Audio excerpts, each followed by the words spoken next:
Hello! Thank you to everybody who has given feedback about my first video on mental health. Some people have asked questions and that's really great. A few of them are quite similar and I thought I'd just make another video, and I just want to start it by asking another question. So if you could just for a minute or so think about what makes you afraid.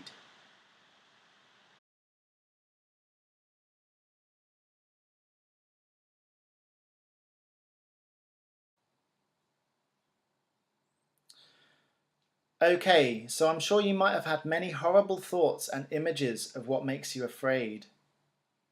I'd like to just think about a dream many of us might have had or can relate to. And the dream is of when we were at school.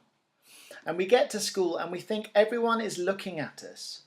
Maybe we think that our friends don't want to be near us. Something is different, but we don't know what it is. People are talking about us behind our back. People are making fun of us. Our teachers are angry with us. We feel embarrassed, confused, and humiliated. We are asked to stand up in an assembly and someone says to us, "You're wearing your pajamas." And it all makes sense. We've forgotten to get dressed and put on our school uniform, and then we wake up.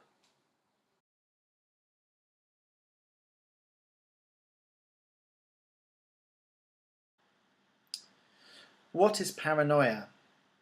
Rather than a clinical definition, from my experience and understanding, paranoia is a distortion of reality based on fear. We all have an internal voice, and this voice might go over things we've done in the past.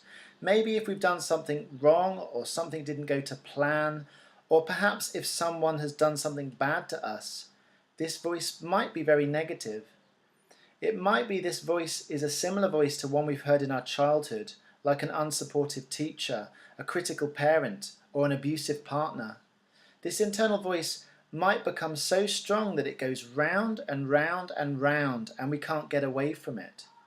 It rejects everything positive, it assumes everyone can hear it, and it looks for evidence to prove it's right.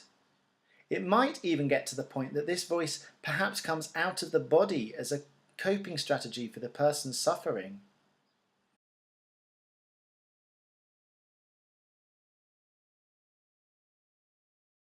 So a few people have asked me, how do we support someone who is paranoid? So what's important if you think someone is paranoid is to remember that they are afraid. It's also important to remember that whatever distortions they believe are their truth. Indeed, there may be grains of truth in there.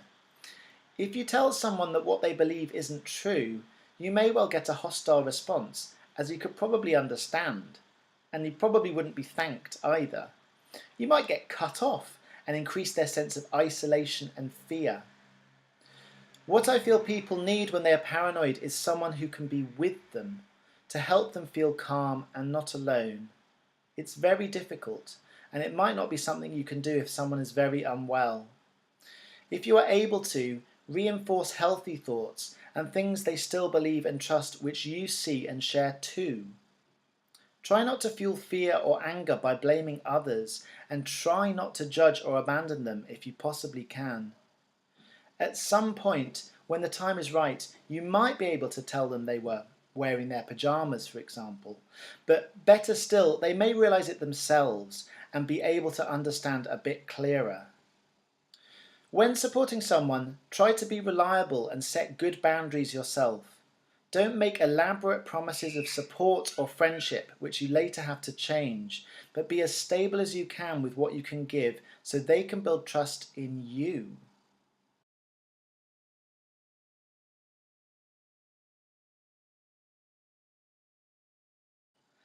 I'm not an expert, so do talk to others about it, and there are many other resources online. Mind has an information line and leaflets on this too, but I hope that video is helpful.